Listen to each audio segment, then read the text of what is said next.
हमारी ही शांति के लिए उस पर ताड़ना पड़ी कि उसके कोड़े खाने से हम चंगे हो जाएं। तो आइए सुनते हैं इनकी गवाही को। सारिਆਂ ਨੂੰ ਜੈ ਮਸੀਹ ਦੀ। मेरा नाम सुखदेव है और ये मेरे वाइफ इन्हों का नाम रीटा है और असी अमृतसर के रहने वाले हाँ। अज मैं तुहानूं अपने जीवन की गवाही देन जा रहा। मेरी गवाही इस तरह है कि 26 जनवरी 2022 वाले दिन मैं अपने घर विच सी और काफ़ी देर तो एक सिलेंडर मेरे घर विच पुराना पिया होया सी और मेरे दिमाग में ये आया कि चलो अज इसनूं सही कर लेने आ, ठीक कर लेने आ कि मैं गैस एजेंसी दे विच काम करदा हाँ और मैनूं ये तजर्बा सी कि मैं इसनूं ठीक कर लाँगा। अदर उसनूं सिलेंडर नूं उठा के मैं अपने बाहर किचन दे विचों बाहर लैके आ गया। जद उसनूं मैं वॉशरूम दे लागे लैके आया सिलेंडर नूं और वॉशरूम दे विच मैं सिलेंडर नूं एकदम मूधा कर दिता। मैं सोचा चलो इहदा कैमिकल निकल जाएगा, साफ़ हो जाएगा, सिलेंडर खाली हो जाएगा, वरतों विच फिर तो दोबारा दिया जाएगा।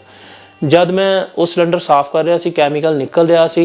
जद कैमिकल निकल रहा 2-4 मिनट निकलदा मैनू एक्चुअल लोबी दे विच हीटर लग्या सी, बच्चे उत्थे सी और मैं वेख्या नहीं, ध्यान ही नहीं मारिया कि मेरा हीटर भी सामने लग्या होया वा। जद मैं हीटर वाल ध्यान नहीं मारिया 2-4 मिनट बाद ही वो जिहड़ी स्मैल सी कैमिकल दी पूरे घर विच फैल चुकी सी ते मेरे दिमाग चों ये गल निकल गई कि इसनूं ते अग लग सकदी है। पर अचानक हाले मैं गल सोच ही रहा ही कि सैकेंड दे विच ही अग इस तरह लग गई कि पूरे घर के जिहड़े पर्दे भी लगे सी बाहर लोबी दे वो भी सड़ के सवाह हो गए। एकदम मैनूं खुद नहीं पता लगा कि मेरे नाल हो की गया आ। सिलेंडर की अग जिहड़ी उहदा इन्ना ज़्यादा प्रैशर तेज ही कि वॉशरूम का बूहा भी जिहड़ा सिलेंडर दे नाल अग दे नाल वो बंद हो चुकिया है। मैं अंदर आ चुकिया है वॉशरूम दे और मैनूं बचाउण वाला कोई नहीं सी उस जगह के उत्ते। जद मैं अंदर खड़ा सी मैं उपर नूं वेख्या वॉशरूम दे विच कि चारे पासे मेरे अग ही अग सी। जब मैं उपर छत वाल निगाह मारी तो लपटां जिहड़ियां छत तक लगियां होई जमीन तो लैके और मैं अग दे विचकार सी। फिर इन्नी गल कहण तो बाद मैं अपनी अखां नूं बंद कर लिया और मैनूं कुछ नहीं पता कि मैं कित्थे आ। जद लॉबी दे विच अग फैल चुकी सी बहुत ज़्यादा, बाद विच इन्हां एकदम मेरे दिमाग 'च आया कि वॉशरूम च अपने बेटे नूं कहा कि बेटे तेरा पापा भी वॉशरूम च बंद आ। तो एकदम उन्हें दरवाज़ा खोलिया और अपने पापा नूं बाहर कढ़िया। जदों बाहर कढ़िया तो उहदे फेस ते भी अग पै गई सी। उहदा भी फेस जिहड़ा ही एक इधरों सारा जल, इत्थों मत्थे तो इधरों सारा जल चुकिया सी। और जदों इन्हां नूं बाहर कढ़िया बाहर लैके गए तो बॉडी जिहड़ी ही इन्हां दी जलदी पई सी। जदों इन्हां दे कपड़े वगैरह उतारे तो जिहड़ा स्किन ही वो भी काली हो चुकी ही, हत्थां दे उत्ते ही भी अग लगी हुई सी। तो इन्होंने मतलब कि आपे कोशिश करके हिम्मत करके इन्होंने हत्थों तो भी अग बुझाई। इधरों लत्त भी सारी जी वो भी काली पै गई सी। तो जिवें जिवें चलो इन्होंने अंदर ही इन्हों कड़िया बैड ते पाया। जिस तरह इन्हों दे ठंडा हुंदा गया शरीर, इन्हों दे हत्थ भी जोड़े वो फुल चुके ही, इन्ने वड्डे फलूए बन गए, लत्त ते भी फलूए बन गए, फेस ते भी जोड़े बुल ही वो भी जुड़ चुके ही, मोटे हो गए। इस तरह सोच के इन्ना पता नहीं लगता, इन्हों फेस पछाणिया नहीं जाता कि यही है। तो जिस तरह लोग आते ही तो कहते ही बहुत मतलब कि यदा नुकसान होया, इनू हॉस्पिटल लै जाओ। तो साढ़े को कोई पैसा नहीं है कि इन्हों एडमिट करा दिए कि हॉस्पिटल लै जाइए। तो साढ़े को 1 रुपया नहीं उस टाइम। जद बिगड़ती हालत इस तरह हुई कि रात जब मैं सौ गया मैनूं कुछ नहीं पता कि मैं कित्थे पिया वां कित्थे नहीं पिया, मैनूं कुछ होश नहीं, उस जगह ते कुछ होश नहीं सी। तो जद अगले दिन मैं उठ्या मेरा चेहरा जिहड़ा वा काफ़ी बिगड़ चुकिया सी। जदों मेरे रिलेटिव साडे घर विच आए और वो मैडिकल लाइन दे विच है, मेरे मास्टर जी है डॉक्टर आ, उन्होंने जब मेरी हालत वेखी आके, मेरी मासी जी भी नाल सी, उन्होंने एकदम मेरी हालत वेख के मेरी मासी जी ने भी कहा कि तुसीं इनू इस तरह किस तरह बैड ते पाया हुआ, ये इस छोटे मोटे डॉक्टर के वास का काम नहीं है, तुसीं इनू इस तरह मलम पट्टी करवा रहे जे, ये इन्हां दी वास की गल नहीं है, ये काफ़ी इहदी हालत जिहड़ी आ बिगड़ चुकी आ। जब मेरे मास्टर जी आए उन्होंने मैनू हॉस्पिटल लैके गए, कहते गड्डी लैके आए, उन्होंने उस टाइम मैनू हॉस्पिटल लैके गए, सारा ट्रीटमेंट उत्थों दवाया। जिस डॉक्टर के कोल मैनू लैके गए सी वो डॉक्टर एक इस जले हुए इंसान का स्पैशलिस्ट सी। उस बंदे ने भी जब मैनू वेख्या उसने कहा कि नुकसान काफ़ी आ, 50% जी बॉडी जी जल चुकी आ। जब मैनू डॉक्टर के कोल लैके गए तो उन्होंने मैनू एडमिट नहीं किया उस जगह के उत्ते। उन्होंने इंजैक्शन लगाए मेरे, पहले उन्होंने मैनू बिठा छड्डिया 15-20 मिनट इंजैक्शन लगा के कि उन्होंने देखा कि इसनूं कुछ हुंदा तो नहीं है ਜਾਂ ਇਸ ਨੂੰ ਕੋਈ ਪਰੇਸ਼ਾਨੀ ਤਾਂ ਨਹੀਂ ਆਂਦੀ। ਜਦੋਂ ਉਹਨਾਂ ਨੇ ਮੇਰੀਆਂ ਨਾੜੀਆਂ ਦੇ ਵਿੱਚ ਇੰਜੈਕਸ਼ਨ ਲਗਾਏ, ਇੱਕ ਟਾਈਮ 'ਚ ਮੈਨੂੰ 6 ਇੰਜੈਕਸ਼ਨ ਲੱਗਦੇ ਸੀ ਤੇ ਉਸ ਟਾਈਮ ਤੇ ਮੈਨੂੰ ਕੁਝ ਨਹੀਂ ਪਤਾ ਚੱਲਦਾ ਸੀ। ਲੇਕਿਨ ਜਦ ਉਹ ਇੰਜੈਕਸ਼ਨ ਲੱਗਦਾ ਸੀ ਮੈਂ ਇਹ ਕਹਿੰਦਾ ਸੀ ਕਿ ਇਹਦੇ ਨਾਲੋਂ ਚੰਗਾ ਤੇ ਮੈਂ ਮਰ ਜਾਂਦਾ ਉਸ ਦਿਨ। ਉਹ ਇੰਜੈਕਸ਼ਨ ਐਡਾ ਹੀ ਮਤਲਬ ਜ਼ਿਆਦਾ ਦਰਦ ਮਹਿਸੂਸ ਕਰਦਾ ਸੀ ਮੈਂ ਆਪਣੇ ਆਪ 'ਚ। ਇਹ ਡਾਕਟਰ ਨੇ ਕੀ ਕੀਤਾ, ਮੇਰੀ ਲੱਤ ਦੇ ਉੱਪਰ ਜਿਹੜੇ ਉਹ ਫਲੂਏ ਬਣ ਚੁੱਕੇ ਸੀ ਸਾਰੇ, ਡਾਕਟਰ ਨੇ ਮੇਰੀ ਲੱਤ ਜਿਹੜੀ ਹੈ ਸਾਰੀ ਇੱਕਦਮ ਛਿੱਲ ਦਿੱਤੀ। ਜਦੋਂ ਉਹਨਾਂ ਨੂੰ ਛਿੱਲ ਦਿੱਤਾ, ਉਤਾਰਤਾ, ਉਹਨਾਂ ਨੇ ਕਿਹਾ ਕਿ ਇਨਫੈਕਸ਼ਨ ਨਾ ਵਧੇਗੀ ਅੱਗੇ, ਮਤਲਬ ਕੋਈ ਨੁਕਸਾਨ ਨਹੀਂ ਹੋਏਗਾ। ਇਸ ਕਾਰਨ ਉਹਨਾਂ ਨੇ ਸਾਰਾ ਮਤਲਬ ਉਹਨਾਂ ਆਪਣਾ ਕਰ ਦਿੱਤਾ ਉਹਨੂੰ ਟ੍ਰੀਟਮੈਂਟ। ਉਹ ਟ੍ਰੀਟਮੈਂਟ ਤੋਂ ਬਾਅਦ ਜਦ ਮੈਂ ਘਰ ਆ ਗਿਆ ਫਿਰ ਇੱਕ ਇਸ ਤਰ੍ਹਾਂ ਹੋਣ ਲੱਗ ਗਿਆ ਕਿ ਜਿਸ ਤਰ੍ਹਾਂ ਹੁਣੇ ਫਿਰ ਦੁਬਾਰ ਦੀ ਇੱਕ ਅੱਗ ਲੱਗ ਜਾਂਦੀ ਹੈ ਇਨਸਾਨ ਦੇ ਅੰਦਰ, ਉਹ ਚੀਜ਼ ਜਲਨ ਹੋਣੀ ਸ਼ੁਰੂ ਹੋ ਗਈ। ਮੈਂ ਕਹਿੰਦਾ ਕਿ ਉਹ ਵਾਲੀ ਸਕਿਨ ਕਰੀਮ ਦਿੱਤੀ ਉਹਨਾਂ ਨੇ ਕਿ ਇਹਨੂੰ ਲਗਾਈ ਜਾਇਓ। ਇੱਕ ਸਕਿਨ ਕਰੀਮ ਨਹੀਂ ਸਕਦੀ, ਉਹ ਲੱਤ ਦੇ ਉੱਪਰ ਹੱਥਾਂ ਦੇ ਉੱਪਰ ਇੱਕ ਵਾਰ ਦੇ ਵਿੱਚ 5 ਮਿੰਟ ਦੇ ਅੰਦਰ 10 ਕਰੀਮਾਂ ਉੱਤੇ ਲੱਗ ਜਾਂਦੀਆਂ ਸੀ। ਫਿਰ ਮੈਂ ਜਾ ਕੇ ਸੌਂਦਾ, 5 ਮਿੰਟ ਸੌਂਦਾ ਸੀ, 2 ਮਿੰਟ ਸੌਂਦਾ ਸੀ, ਉਸ ਤੋਂ ਬਾਅਦ ਮੈਨੂੰ ਨੀਂਦ ਨਹੀਂ ਆਉਂਦੀ। ਪੂਰੀ ਰਾਤ ਮੇਰੀ ਰੋ ਕੇ ਨਿਕਲਦੀ ਸੀ, ਪੂਰਾ ਦਿਨ ਮੇਰਾ ਰੋ ਕੇ ਨਿਕਲਦਾ ਸੀ। ਮੈਂ ਆਪਣੀ ਮਦਰ ਨੂੰ ਇਹ ਗੱਲ ਕਹਿੰਦਾ ਸੀ, ਆਪਣੀ ਮਿਸੀ ਨੂੰ ਇਹ ਗੱਲ ਕਹਿੰਦਾ ਸੀ ਕਿ ਮੰਮੀ ਮੈਂ ਕਿਸ ਦਿਨ ਮੈਂ ਸੌਂ ਕੇ ਵੇਖੂੰਗਾ, ਕਿਸ ਦਿਨ ਮੈਂ ਰਾਤ ਪੂਰੀ ਨੀਂਦ ਮਤਲਬ ਆਪਣੀ ਅੱਖਾਂ 'ਚ ਭਰੂੰਗਾ। ਇੰਨਾ ਮਾੜਾ ਹਾਲਾਤ ਹੋ ਗਿਆ ਸੀ ਮੇਰਾ, ਯਾਨੀ ਕਿ ਮੈਂ ਉਸ ਚੀਜ਼ ਦੇ ਬੈੱਡ ਦੇ ਉੱਪਰ ਵੀ ਉਸ ਚੀਜ਼ ਨੂੰ ਕਹਿੰਦਾ ਕਿ ਮੇਰੀ ਡੈਥ ਹੋ ਜਾਂਦੀ ਉਸ ਦਿਨ, ਜਿਸ ਦਿਨ ਮੈਂ ਦਿਨ ਵੇਖਿਆ ਸੀ। ਬਹੁਤ ਹੀ ਜ਼ਿਆਦਾ ਇਹਨਾਂ ਦੀ ਪ੍ਰੋਬਲਮ ਵੱਧ ਚੁੱਕੀ ਸੀ। ਡਾਕਟਰ ਨੇ ਵੀ ਕਿਹਾ ਇਹ 50% ਇਹਨਾਂ ਦੀ ਬੋਡੀ ਜਲ ਚੁੱਕੀ ਆ। ਮਤਲਬ ਕਿ ਇਹ 6 ਮਹੀਨੇ ਤੱਕ ਬੈੱਡ ਤੋਂ ਨਹੀਂ ਉੱਠ ਸਕਦੇ। ਮਤਲਬ ਕਿ ਵਾਸ਼ਰੂਮ ਟੋਇਲਟ ਵਗੈਰਾ ਸਾਰਾ ਬੈੱਡ ਤੇ ਸੀ ਇਹਨਾਂ ਦਾ, ਮੈਂ ਹੀ ਕਰਵਾਉਂਦੀ ਸੀ। ਕੱਪੜੇ ਵੀ ਮੈਂ ਹੀ ਇਹਨਾਂ ਦੇ ਬਦਲਦੀ ਸੀ, ਮਤਲਬ ਕਿ ਖਾਣਾ ਪੀਣਾ ਵੀ ਮੈਂ ਹੀ ਇਹਨਾਂ ਨੂੰ ਖਵਾਉਂਦੀ ਸੀ। ਇਹਨਾਂ ਦੇ ਹੱਥ ਵੀ ਕੰਮ ਨਹੀਂ ਕਰਦੇ, ਹੱਥ ਵੀ ਜਿਹੜੇ ਬਹੁਤ ਜ਼ਿਆਦਾ ਮਤਲਬ ਕਿ ਜਲ ਚੁੱਕੇ ਸੀ, ਐਡੇ ਵੱਡੇ ਫਲੂਏ ਬਣ ਗਏ। ਔਰ ਜਦ ਮੈਂ ਪੂਰੀ ਤਰ੍ਹਾਂ ਬੈੱਡ ਤੇ ਸੀ ਤੇ ਤਕਰੀਬਨ ਮੈਂ ਦਿਨ ਰਾਤ ਇਹੀ ਗੱਲ ਸੋਚਦਾ ਰਹਿੰਦਾ ਸੀ ਕਿ ਮੈਂ ਹੀ ਕਮਾਉਣ ਵਾਲਾ ਸੀ ਇਕੱਲਾ ਘਰ ਦੇ ਵਿੱਚ, ਤੇ ਮੈਂ ਹੀ ਮਤਲਬ ਇਸ ਤਰ੍ਹਾਂ ਬੈੱਡ ਤੇ ਆ ਗਿਆ ਵਾਂ, ਤੇ ਮੇਰੇ ਘਰ ਦਾ ਗੁਜ਼ਾਰਾ ਕਿਸ ਤਰ੍ਹਾਂ ਆ, ਮਤਲਬ ਮੇਰੇ ਬੱਚੇ ਰੋਟੀ ਕਿੱਥੋਂ ਖਾਣਗੇ, ਮਿਸਿਜ ਕਿਸ ਤਰ੍ਹਾਂ ਪੈਸੇ ਲੈ ਕੇ ਆਊਗੀ। ਕੋਈ ਵੀ ਮਤਲਬ ਕਮਾਉਣ ਵਾਲਾ ਘਰ 'ਚ ਪਰਸਨ ਨਹੀਂ ਸੀ ਮੇਰੇ ਤੋਂ ਇਲਾਵਾ। ਔਰ ਅਗਰ ਇੱਕ ਦਿਨ ਵੀ ਮੈਂ ਕੰਮ ਤੇ ਨਹੀਂ ਜਾਂਦਾ ਸੀ, ਆਪਣੀ ਜੌਬ ਤੇ ਨਹੀਂ ਜਾਂਦਾ ਸੀ, ਦੂਸਰੇ ਦਿਨ ਮਤਲਬ ਰੋਟੀ ਦਾ ਗੁਜ਼ਾਰਾ ਮੁਸ਼ਕਲ ਹੁੰਦਾ ਸੀ। ਪਰ ਲੇਕਿਨ ਡਾਕਟਰ ਨੇ ਜਿਹੜੀ ਗੱਲ ਕਹੀ ਉਹ ਮੇਰੇ ਦਿਮਾਗ 'ਚ ਇੱਕ ਗੱਲ ਜਿਹੜੀ ਆ ਇੱਕ ਮਤਲਬ ਪੂਰੀ ਮਾਈਂਡ 'ਤੇ ਅਸਰ ਕਰ ਗਈ ਕਿ 6 ਮੰਥ ਥੋੜ੍ਹੇ ਨਹੀਂ ਹੁੰਦੇ, 6 ਮੰਥ ਕਾਫੀ ਹੁੰਦੇ ਆ। ਉਹਨੇ 6 ਮੰਥ ਦੀ ਗੱਲ ਕੀਤੀ ਕਿ 6 ਮੰਥ ਤੱਕ ਇਹ ਬੰਦਾ ਕਿਸੇ ਕੰਮ ਤੇ ਨਹੀਂ ਜਾ ਸਕਦਾ, ਆਪਣੇ ਘਰੋਂ ਬਾਹਰ ਨਹੀਂ ਨਿਕਲ ਸਕਦਾ, ਚੱਲ ਨਹੀਂ ਸਕਦਾ। ਤਕਰੀਬਨ ਮੈਂ ਜਦ ਆਪਣੇ ਲੱਤ ਵੱਲ ਵੇਖਦਾ ਸੀ ਤੇ ਮੈਨੂੰ ਉਹੀ ਯਾਦ ਆਉਂਦੇ ਸੀ ਵਰਲਡ ਡਾਕਟਰ ਦੇ। ਔਰ ਜਦ ਮੈਂ ਇਹਨਾਂ ਹਾਲਾਤਾਂ ਦੇ ਵਿੱਚੋਂ ਗੁਜ਼ਰਿਆ ਤੇ ਇਹਨਾਂ ਹਾਲਾਤਾਂ ਦੇ ਵਿੱਚ ਹੀ ਮੇਰਾ ਜਿਹੜਾ ਵਿਸ਼ਵਾਸ ਸੀ, ਮੇਰਾ ਜਿਹੜਾ ਫੇਥ ਸੀ, ਉਹ ਮੇਰੀ ਵਾਈਫ ਔਰ ਮੇਰਾ ਦੋਨਾਂ ਦਾ ਸਾਡਾ ਪ੍ਰਭੂ ਦੇ ਉੱਤੇ ਸੀ। ਔਰ ਅਸੀਂ ਕਾਫੀ ਦੇਰ ਤੋਂ ਮੈਂ ਔਰ ਮੇਰੀ ਵਾਈਫ ਇਸ ਲੰਮੇ ਸਮੇਂ ਤੋਂ ਅੰਕਲ ਨੂਲਾ ਮਿਨਿਸਟਰੀ ਦੇ ਨਾਲ, ਇਸ ਚਰਚ ਦੇ ਨਾਲ ਜੁੜੇ ਹੋਏ ਸੀ। ਔਰ ਅਸੀਂ ਇਸ ਜਗ੍ਹਾ ਦੇ ਉੱਤੇ ਕਾਫੀ ਲੋਕਾਂ ਨੂੰ ਹੀਲ ਹੁੰਦੇ ਵੇਖਦੇ ਸੀ। ਉਹਨਾਂ ਲੋਕਾਂ ਨੂੰ ਪਰਮੇਸ਼ਰ ਹੀਲ ਕਰ ਸਕਦਾ ਹੈ ਤੇ ਉਹੀ ਖੁਦਾ, ਉਹੀ ਪ੍ਰਭੂ ਮੈਨੂੰ ਵੀ ਹੀਲ ਕਰੇਗਾ। ਔਰ ਇਸੇ ਤਰ੍ਹਾਂ ਹੀ ਸਾਨੂੰ ਪ੍ਰੇ ਮੌਂਟਿੰਗ ਦੇ ਪ੍ਰੇ ਬਾਰੇ ਪਤਾ ਲੱਗਾ, ਜਿਹੜੀ ਡੇਲੀ ਰਾਤੀ 8 ਤੋਂ 9 ਵਜੇ ਤੱਕ ਹੁੰਦੀ ਹੈ। ਔਰ ਮੈਂ ਔਰ ਮੇਰੀ ਮਿਸਿਜ ਨੇ ਉਸ ਨੂੰ ਮਤਲਬ ਦੇਖਣਾ ਸਟਾਰਟ ਕਰ ਦਿੱਤਾ ਆਨਲਾਈਨ। ਔਰ ਜਦੋਂ ਅਪੋਸਟਲ ਜੀ ਲੋਕਾਂ ਲਈ ਬਿਮਾਰਾਂ ਦੇ ਵਾਸਤੇ ਪ੍ਰੇ ਮੌਂਟਿੰਗ ਤੋਂ ਪ੍ਰੇ ਕਰਦੇ ਸੀ ਹੀਲਿੰਗ ਦੇ ਵਾਸਤੇ, ਔਰ ਮੈਂ ਵੀ ਉਸ ਪ੍ਰੇ ਨੂੰ ਰਿਸੀਵ ਕੀਤਾ। मैं कमांड कर दो जितनों के फाटक जले हुए हैं, जितनों के शरीर को रिपेयर की जरूरत है, जितनों के शरीर बीमारी के नीचे हैं, होली गोस्ट फायर को रिलीज करो इस शरीर के ऊपर, यीशु के नाम में होली गोस्ट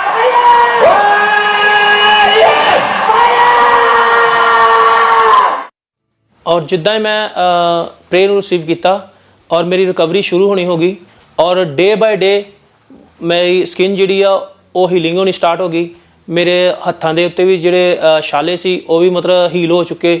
ਔਰ ਜਿਹੜੀ ਮੇਰੀ ਲੱਤ ਮੂਵਮੈਂਟ ਨਹੀਂ ਸੀ ਕਰ ਰਹੀ ਉਹ ਵੀ ਹੀਲਿੰਗ ਸ਼ੁਰੂ ਹੋ ਗਈ। ਔਰ ਉਸ ਪ੍ਰੇ ਮੌਂਟਿੰਗ ਦੀ ਪ੍ਰੇ ਨੂੰ ਰਿਸੀਵ ਕਰਨ ਤੋਂ ਬਾਅਦ ਮੈਂ ਡੇ ਬਾਏ ਡੇ ਕਵਰ ਹੋਣਾ ਸ਼ੁਰੂ ਹੋ ਗਿਆ ਔਰ ਮੇਰੀ ਰਿਕਵਰੀ ਸ਼ੁਰੂ ਹੋਣੀ ਹੋ ਗਈ।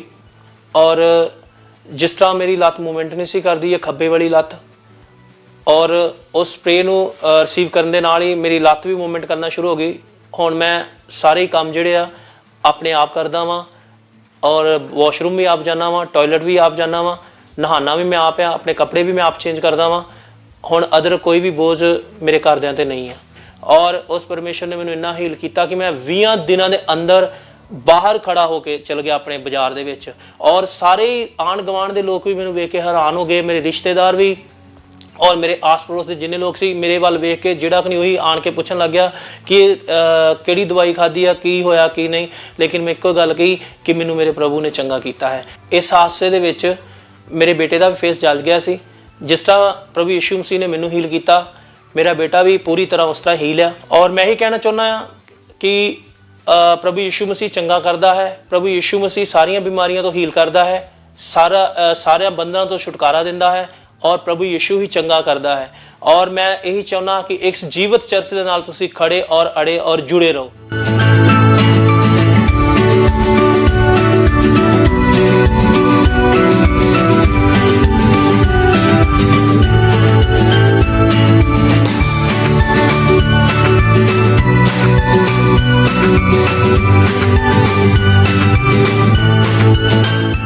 ਇਸ ਵੱਡੀ ਚੰਗਾਈ ਦੇ ਲਈ ਮੈਂ ਪ੍ਰਭੂ ਯਿਸੂ ਮਸੀਹ ਦਾ ਧੰਨਵਾਦ ਕਰਦਾ ਹਾਂ ਅਤੇ ਉਹਨਾਂ ਦੇ ਦਾਸ ਅਪੋਸਟਲ ਜੀ ਦਾ ਵੀ ਧੰਨਵਾਦ ਕਰਦਾ ਹਾਂ। ਸਭ ਨੂੰ ਜੈ ਮਸੀਹ ਦੀ।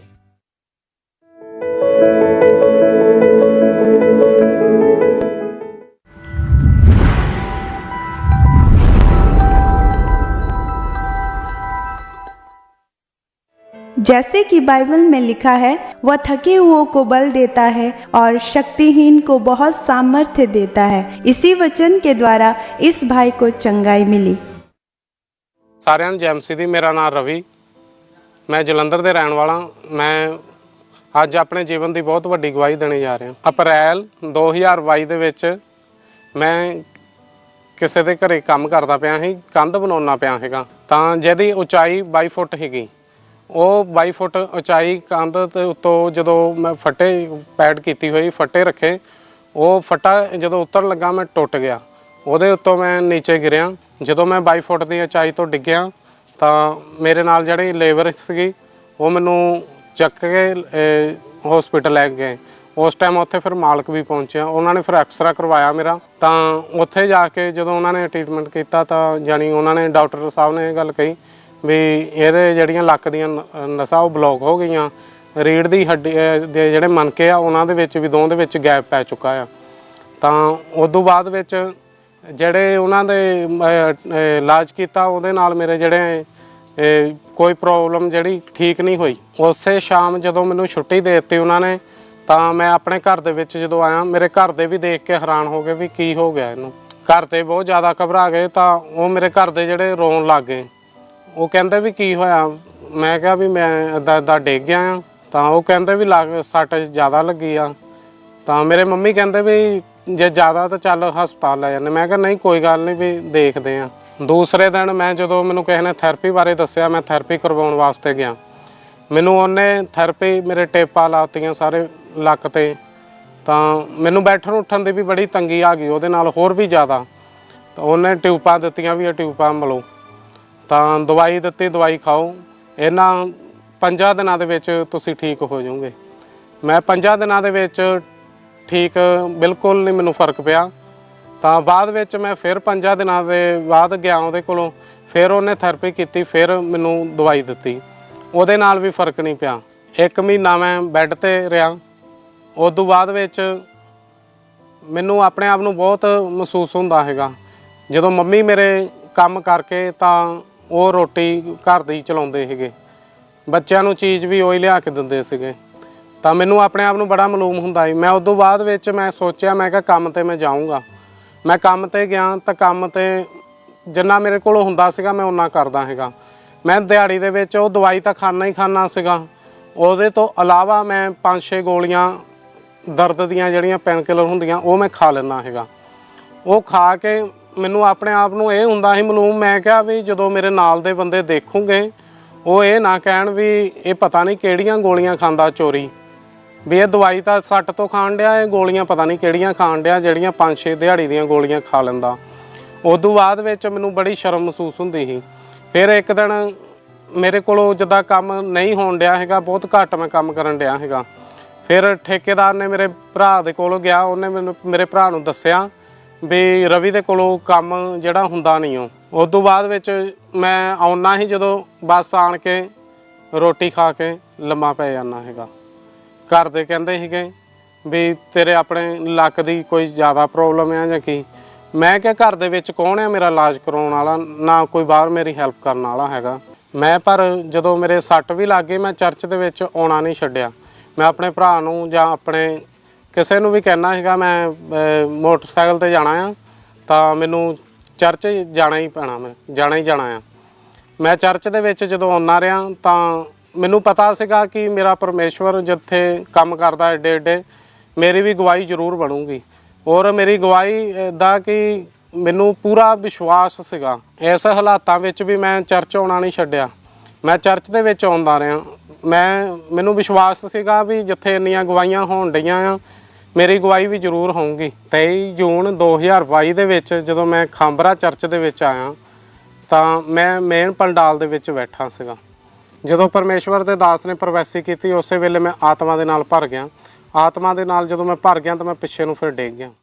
मैं देख रहा हूं एक व्यक्ति जो पीछे बैठे चेयर सेक्शन के पास, मैं देख रहा हूं परमेश्वर का आत्मा तेरी नस को ओपन कर रहा है, वो ब्लॉक नस ओपन हो रही राइट नाउ। जदों मैं उठ के देखा तो मैं क्या भी तो परमेश्वर के दास ने सब कुछ मेरे वास्ते बोलिया, क्योंकि वो सब कुछ सेम मेरे नाल हीगा। ना मैं कभी परमेश्वर के दास नूं मिलिया हैगा, ना मैं कभी उन्हां नूं कुछ दस्सिया। ਤਾਂ ਮੈਂ ਹੈਰਾਨ ਸੀਗਾ ਵੀ ਇਹਨਾਂ ਨੂੰ ਕਿੱਦਾਂ ਪਤਾ ਲੱਗ ਗਿਆ। ਤਾਂ ਜਦੋਂ ਪਰਮੇਸ਼ਵਰ ਦੇ ਦਾਸ ਨੇ ਬੋਲਿਆ ਤਾਂ ਮੈਂ ਆਪਣੇ ਆਪ ਨੂੰ ਚੈੱਕ ਜਦੋਂ ਕੀਤਾ ਤਾਂ ਮੈਂ ਬਿਲਕੁਲ ਠੀਕ ਸੀਗਾ। ਉੱਠ ਬੈਠ ਕੇ ਚੈੱਕ ਕੀਤਾ, ਮੇਰੇ ਤੋਂ ਚੌਂਕੜੀ ਮਾਰ ਕੇ ਬੈਠ ਨਹੀਂ ਸੀ ਹੁੰਦਾ ਤਾਂ ਮੈਂ ਚੌਂਕੜੀ ਮਾਰ ਕੇ ਵੀ ਬੈਠ ਕੇ ਚੈੱਕ ਕੀਤਾ ਤਾਂ ਮੈਂ ਬਿਲकुल ਠੀਕ ਸੀਗਾ। ਮੈਂ ਉਸੇ ਵੇਲੇ ਫਿਰ ਅੱਗੇ ਪੁਲਕਟ ਤੇ ਗਿਆ ਤਾਂ ਮੈਂ ਜਾ ਕੇ ਗਵਾਹੀ ਦਿੱਤੀ।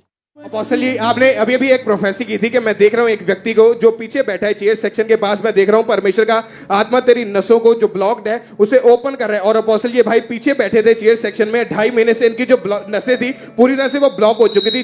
जैसे ही प्रोफेसी को रिसीव किया एकदम से ये भाई पीछे को गिर गया अपोस्टल जी वहीं पे। लहू दे विच छुटकारा इस दे पापा दी माफी है, यीशु दे लहू दी जय, बोलो यीशु दे लहू दी जय, यीशु दे लहू दी जय, बोलो यीशु दे लहू दी जय। लहू दे विच छुटकारा उस दे पापा दी माफी है, यीशु दे लहू बोलो यीशु दे लहू दी जय। ये फ्री है यीशु मसीह के नाम में। ਜਦੋਂ ਮੈਂ ਪੁਲਕਟ ਤੇ ਗਵਾਹੀ ਦੇਣ ਦੇ ਲਈ ਗਿਆ ਤਾਂ ਪਰਮੇਸ਼ਵਰ ਦੇ ਦਾਸ ਨੇ ਪਹਿਲਾਂ ਪ੍ਰਾਰਥਨਾ ਮੇਰੇ ਤੇ ਕੀਤੀ ਤਾਂ ਮੈਂ ਡਿੱਗ ਗਿਆ। ਤਾਂ ਬਾਅਦ ਵਿੱਚ ਫਿਰ ਮੈਨੂੰ ਜਦੋਂ ਚੱਕ ਕੇ ਖੜਾ ਕੀਤਾ ਬ੍ਰੈਦਰਾਂ ਨੇ ਤਾਂ ਫਿਰ ਪਰਮੇਸ਼ਵਰ ਦੇ ਦਾਸ ਨੇ ਮੇਰੇ ਜਿੱਥੇ ਜਿੱਥੇ ਵੀ ਪ੍ਰੋਬਲਮ ਸੀਗੀ ਉੱਥੇ ਉੱਥੇ ਹੱਥ ਲਾ ਕੇ ਸਾਰੇ ਤੇ ਜਿੱਦਾਂ ਕਿ ਪ੍ਰਾਰਥਨਾ ਕੀਤੀ ਉਹਨਾਂ ਨੇ। ਉਸ ਵੇਲੇ ਮੈਂ ਆਪਣੇ ਆਪ ਨੂੰ ਬਹੁਤ ਹਲਕਾ ਮਹਿਸੂਸ ਕੀਤਾ, ਬਿਲਕੁਲ ਮੈਨੂੰ ਵਧੀਆ ਸਰੀਰ ਮੇਰਾ ਜਿਹੜਾ ਬਿਲਕੁਲ ਹਲਕਾ ਹੋ ਚੁੱਕਾ ਹੈਗਾ। ਤਾਂ ਮੇਰੇ ਲੱਕ ਦੀ ਦਰਦ ਉਸੇ ਵੇਲੇ ਜਿਹੜੀ ਆ ਉਹ ਪੂਰੀ ਗਾਇਬ ਹੋ ਚੁੱਕੀ ਸੀਗੀ। ਜਦੋਂ ਮੈਂ ਆਪਣੇ ਘਰ ਦੇ ਵਿੱਚ ਗਿਆ ਤਾਂ ਜੋ ਮੈਂ ਨਹੀਂ ਕਰ ਪਾਉਣਾ ਹੈਗਾ ਉਹ ਮੈਂ ਸਾਰਾ ਕੁਝ ਕਰਨ ਡਿਆ ਹੈਗਾ। ਮੈਂ ਬੈਠ ਕੇ ਰੋਟੀ ਵੀ ਖਾਧੀ, ਆਪਣੇ ਬੱਚਿਆਂ ਦੇ ਨਾਲ ਗੱਲਾਂ ਬਾਤਾਂ ਕੀਤੀਆਂ, ਆਪਣੇ ਘਰਦਿਆਂ ਨੂੰ ਮੈਂ ਦੱਸਿਆ ਵੀ ਮੈਂ ਅੱਜ ਬਿਲਕੁਲ ਠੀਕ ਹਾਂ। ਔਰ ਮੇਰੇ ਘਰ ਦੇ ਬਹੁਤ ਜ਼ਿਆਦਾ ਖੁਸ਼ ਹੋਏ ਔਰ ਮੇਰੇ ਘਰ ਦੇ ਕਹਿੰਦੇ ਵੀ ਅੱਜ ਬਸ ਤੂੰ ਠੀਕ ਹੋ ਗਿਆ, ਸਾਨੂੰ ਹੋਰ ਕੀ ਚਾਹੀਦਾ। ਹੁਣ ਮੈਂ ਆਪਣਾ ਸਾਰਾ ਕੰਮ ਕਰ ਪਾ ਰਿਹਾ ਹਾਂ। ਮੈਂ ਹੁਣ ਕੰਮ ਤੇ ਵੀ ਜਾਣਾ ਆ, ਮੇਰੇ ਨਾਲ ਦੇ ਬਹੁਤ ਦੇਖ ਕੇ ਹੈਰਾਨ ਹੁੰਦੇ ਆ, ਉਹ ਕਹਿੰਦੇ ਵੀ ਤੂੰ ਹੁਣ ਬਿਲਕੁਲ ਠੀਕ ਆ। ਮੈਂ ਕਿਹਾ ਹਾਂ ਮੈਂ ਠੀਕ ਆ। ਤਾਂ ਮੇਰੇ ਠੇਕੇਦਾਰ ਨੇ ਮੈਨੂੰ ਜਿਹੜੀਆਂ ਗੱਲਾਂ ਮੇਰੇ ਭਰਾ ਦੇ ਦੁਆਰਾ ਕਹੀਆਂ ਸੀਗੀਆਂ ਵੀ ਤੇਰੇ ਭਰਾ ਤੋਂ ਕੰਮ ਨਹੀਂ ਹੁਣ ਹੁੰਦਾ, ਤਾਂ ਹੁਣ ਉਹ ਬੜਾ ਹੈਰਾਨ ਆ ਵੀ ਇਹ ਕੰਮ ਇੰਨਾ ਕਰਨ ਡਿਆ ਆ। ਉਹ ਕਹਿੰਦਾ ਰਵੀ ਤੇ ਤੂੰ ਛੱਡ ਕੇ ਨਹੀਂ ਜਾਣਾ, ਬਾਕੀ ਸਾਰੇ ਛੱਡ ਕੇ ਚਲੇ ਜਾਣ ਭਾਵੇਂ ਤੂੰ ਕੰਮ ਕਰ। ਹੁਣ ਜਦੋਂ ਵੀ ਮੈਨੂੰ ਕੋਈ ਪੁੱਛਦਾ ਵੀ ਕਿੱਥੋਂ ਠੀਕ ਹੋਇਆ ਮੈਂ ਉਹਨਾਂ ਨੂੰ ਇਹੀ ਗੱਲ ਦੱਸਦਾ ਮੈਂ ਪਰਮੇਸ਼ਵਰ ਦੇ ਘਰੋਂ ਠੀਕ ਹੋਇਆ। ਮੈਂ ਉੱਠ ਬੈਠ ਪਾ ਰਿਹਾ ਹਾਂ, ਮੈਂ ਹੁਣ ਬਿਲਕੁਲ ਠੀਕ ਆ। ਮੈਨੂੰ ਕਿਸੇ ਦੇ ਸਹਾਰੇ ਦੀ ਹੁਣ ਕੋਈ ਜ਼ਰੂਰਤ ਨਹੀਂ ਹੈਗੀ। ਕੋਈ ਜਿਹੜੇ ਲੋਕ ਅੱਜ ਵੀ ਬਿਮਾਰ ਆ ਜਾਂ ਦੁਸ਼ਟ ਆਤਮਾ ਦੇ ਨਾਲ ਝਗੜੇ ਹੋਏ ਲੋਕ ਆ ਉਹ ਪਰਮੇਸ਼ਵਰ ਤੇ ਬਸ ਵਿਸ਼ਵਾਸ ਰੱਖਣ ਤਾਂ ਪਰਮੇਸ਼ਵਰ ਸਭ ਕੁਝ ਕਰਨ ਦੀ ਸਾਮਰਥ ਰੱਖਦਾ। ਪਰਮੇਸ਼ਵਰ ਜਿਹੜਾ ਉਹ ਚੰਗਾ ਕਰਨ ਵਾਲਾ ਪਰਮੇਸ਼ਵਰ ਆ। ਜਿਸ ਤਰ੍ਹਾਂ ਉਹਨੇ ਮੈਨੂੰ ਚੰਗਾ ਕੀਤਾ ਉਸ ਤਰ੍ਹਾਂ ਉਹ ਸਾਰਿਆਂ ਨੂੰ ਚੰਗਾ ਕਰਨ ਦੀ ਸਾਮਰਥ ਰੱਖਦਾ। ਉਹ ਤੁਹਾਨੂੰ ਵੀ ਚੰਗਾ ਕਰੂੰਗਾ। ਇਸ ਵੱਡੀ ਚੰਗਿਆਈ ਦੇ ਲਈ ਮੈਂ ਪਰਮੇਸ਼ਵਰ ਦਾ ਧੰਨਵਾਦ ਕਰਦਾ, ਪਰਮੇਸ਼ਵਰ ਦੇ ਦਾਸੀ ਦਾ ਵੀ ਧੰਨਵਾਦ ਕਰਦਾ। ਸਭ ਨੂੰ ਜੈ ਮਸੀਹ ਦੀ।